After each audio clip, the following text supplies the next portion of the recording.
Every single day, I'm gonna make something great. That's my way. Every single day. Bonjour tout le monde, c'est Rosa, j'espère que vous allez bien. Du coup, aujourd'hui on se retrouve pour une toute nouvelle vidéo, pour un vlog lycée, tout sur ma vie de lycéenne.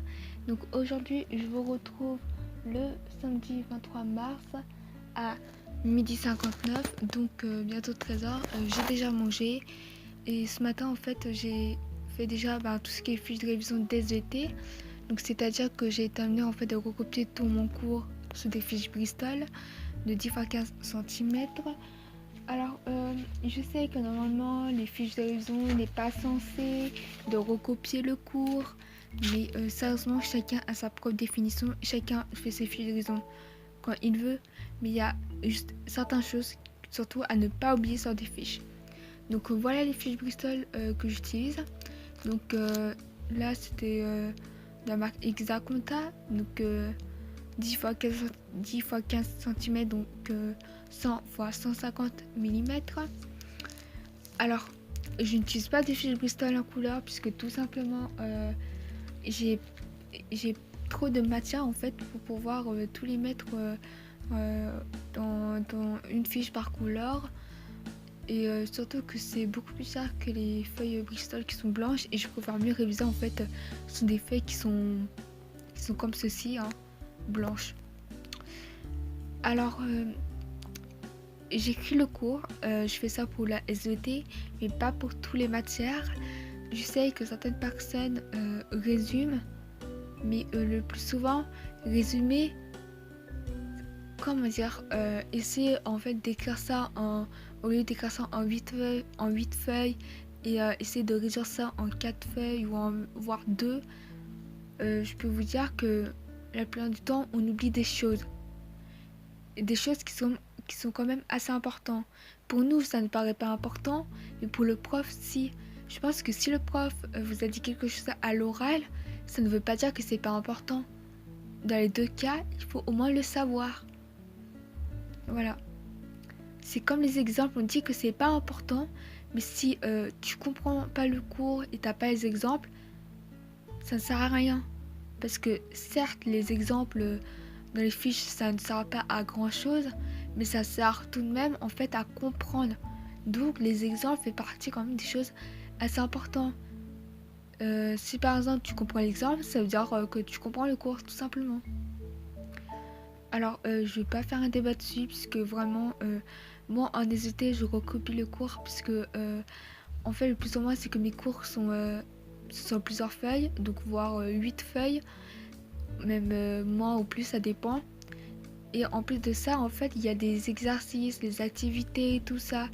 Et vu qu'en fait le cours ça reprend les activités, logiquement en fait je préfère mieux en fait tout recopier sur une fiche Bristol et d'avoir tout le cours au lieu en fait d'avoir mes cours et là que j'ai vraiment tout, parce que moi comme ça moi je me perds très facilement, donc j'ai préféré de faire comme ça. Alors vous faites comme vous voulez, parce que moi c'est comme ça que je fais pour travailler et ça a toujours fonctionné. J'ai toujours réussi à apprendre mes leçons en fait de cette manière. Alors vu que moi j'ai une mémoire visuelle, c'est assez différent de ce que je fais d'habitude. C'est-à-dire qu'en fait, certes, je mets de la couleur puisque dans mes cours, il n'y a pas vraiment beaucoup de couleurs. Il y a seulement les couleurs basiques, le rouge, noir, bleu, vert. Limite, il y a beaucoup plus de bleu.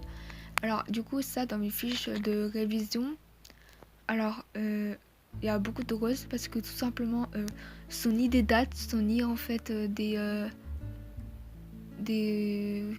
formules et tout ça, bref, puisqu'en fait moi j'ai un code couleur et du coup en fait tout ce qui est en rose c'est un peu les choses que je dois pas oublier. Donc pour vous ça peut vous paraître que par exemple oui mais ça sert à rien de savoir, mais en vérité c'est que si à la fin tu oublies un mot, la phrase le plus souvent ne veut pas dire grand chose. Donc voilà. Alors déjà le orange en fait j'utilise vraiment pour tout ce qui est date en fait. Après j'ai le violet, ça c'est plutôt pour tout ce qui est langue vivante, donc moi c'est anglais et italien. Après, j'ai le jaune pour tout ce qui est propriété et définition. Et j'ai le vert, là c'est plutôt pour tout ce qui est mot de vocabulaire, donc que ce soit en anglais ou en italien. Je peux aussi l'utiliser pour d'autres matières. Par exemple, si on met un mot qui est correctement dans une autre langue, et ben je souligne ça en vert. Après, j'ai aussi le bleu. Là, c'est pour tout ce qui est schéma, tableau, formule. Donc avant, en fait, les schémas, je mettais ça dans mon cours, mais pour ce contrôle, j'ai décidé en fait de séparer les schémas et mon cours, puisqu'en fait, le schéma, c'est un peu un résumé de mon cours, quoi. Donc, vu que je retiens les choses beaucoup plus facilement avec des schémas qu'avec mon cours, et ben voilà. Du coup, j'ai décidé de faire une page seulement avec des schémas. Donc, là, en fait, c'était sur l'expansion océanique et le modèle de la tectonique des plaques. Et donc, déjà dans le schéma de mes cours, c'est pas aussi coloré, mais là, j'ai décidé de bien mettre beaucoup de couleurs, puisque je retiens mieux quand il y a vraiment beaucoup de couleurs. Donc, pour faire mes schémas, en fait, j'utilise des feutres d'écriture. Donc, ceci. En fait, que j'ai acheté à Auchan. De base, en fait, j'utilisais pour les mandalas, mais maintenant j'utilise pour tout. Ou sinon, en fait, j'ai d'autres stylos dans lesquels j'écrive. C'est tout simplement en fait des stylos en fait de ce style-là, genre les bics cristal. Ou sinon, j'ai d'autres stylos, genre les esquisses, comme ceci. Voilà, j'ai vraiment énormément de stylos. Après, j'ai seulement en fait deux feutres d'écriture, les Papermate. Donc j'ai seulement les rouges et les bleus. Alors, moi j'ai besoin qu'en fait tout soit bien décoré, tout soit bien coloré pour pouvoir en fait réviser, pour que je révise beaucoup plus facilement. Donc après, ce matin j'ai fait tout ce qui est révision des ET. Et maintenant je vais passer à la physique. Alors pour la physique, c'est qu'en fait j'écris tous les exercices en fait qu'on a fait pour réviser le contrôle. Donc moi c'est sur le chapitre 9 et le chapitre 10. Donc le chapitre 9 en fait se porte sur tout ce qui est énergie cinétique, énergie potentielle de pesanteur et mécanique. Après le chapitre 10 c'est les alcanes et l'alcool. Donc ici je mets tous les exercices en lien avec le cours. Et si en fait je sais refaire ces exercices, ça veut dire que j'ai compris le cours. Après, vu que le chapitre 9 c'est sur l'énergie et que j'avais déjà fait ça dans le contrôle précédent, et ben j'ai juste imprimé du coup la correction du contrôle sur Pronote pour pouvoir aussi refaire l'exercice en question. Donc cette fois-ci c'était seulement l'exercice 3 et 4 du contrôle. Et en plus de ça, j'imprime aussi du coup les cartes mentales qui sont sur Pronote pour pouvoir réviser.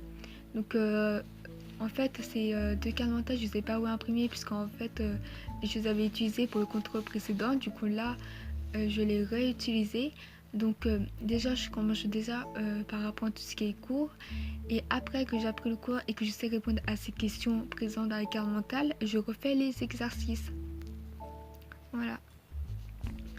C'est comme ça en fait que je fonctionne. Et en plus de ça, si j'ai le temps, j'utilise mon objectif bac première S spécial entraînement en physique chimie. Donc celui-là. Et c'est là où en fait il y a des exercices, des quiz et ainsi de suite. Il y a vraiment énormément de choses pour pouvoir réviser. Alors sur cette page, j'ai vraiment le cours sur les alcanes et alcools. Donc ici on a le cours avec des petites remarques, des petites choses pour comprendre. Après on a la méthode. Donc là qu'on peut voir il y a plusieurs parties. Donc c'est un QCM. Après là, on a vraiment d'autres pages d'exercices. Donc bien appliquer le cours et les méthodes et le corriger. Alors le contrôle de physique et des ET pour moi c'est lundi, et lundi j'ai aussi en fait les TPE, c'est-à-dire que je vais passer l'oral du TPE puisqu'en fait j'étais censée passer lundi d'avant, mais vu qu'il y a eu un problème médical, et ben on n'a pas pu passer. Alors la plupart de ma classe sont passés, mais du coup ben moi je ne suis pas passée. Du coup en fait vendredi j'étais censée terminer à 15h, mais au final je suis rentrée chez moi à 16h pour voir pendant 1 heure voir les questions que le prof aurait dû poser, éventuellement nous poser, ainsi que répéter. Après mardi je dois faire un passage de l'oral en italien sur le cyberharcèlement, donc le cyberbullying ou un truc comme ça, puisqu'en italien harcèlement ne se dit pas et que du coup on utilise le mot en anglais. Et vendredi j'ai un contrôle d'italien sur Nathalie Digitali, donc tout ce qui a rapport avec le numérique et tout ça, le cyberharcèlement, le cyberdépendance et ainsi de suite. Et j'ai aussi une composition en histoire, donc je dois rédiger l'introduction chez nous pour faire le plan en fait quand je suis au lycée. Du coup vu que je connais le sujet, je sais déjà qu'est-ce que je vais dire puisque je demande au prof si ce plan va ou ne va pas. Elle m'a dit que c'était bon, j'avais des bonnes idées. Il m'a plu que je retrouve les éléments et sans écrire le cours très rapidement, comme ça j'ai pas besoin d'apprendre des choses que ça va me permettre en fait de me mélanger avec du coup les autres éléments. Bref, c'est pour éviter de faire du hors sujet. Donc voilà. Et après j'essaie du coup de commencer le DEM de maths qui est pour la semaine prochaine. Avant ça je vais essayer d'abord de faire mes devoirs de cette semaine, hein, parce que pour jeudi je dois terminer la physique, la SVT et l'anglais. C'est quand même beaucoup. Et pour mercredi la préparation en français. Voilà. Alors j'ai passé en fait mon oral vendredi. C'était bien passé, j'ai pas eu en fait de mauvaises notes. Je ferai une vidéo spécialement sur ça si j'ai le temps. Alors bien sûr je ne ferai pas tous les exercices aujourd'hui puisque ça va être beaucoup. J'en ferai aussi ce soir et demain. C'est la fin de cette vidéo, j'espère qu'elle vous aura plu. Si c'est le cas, n'hésitez pas à liker la vidéo, à vous abonner et à me suivre sur les réseaux sociaux. Du coup je dis au revoir et à bientôt pour une nouvelle vidéo. Bye bye.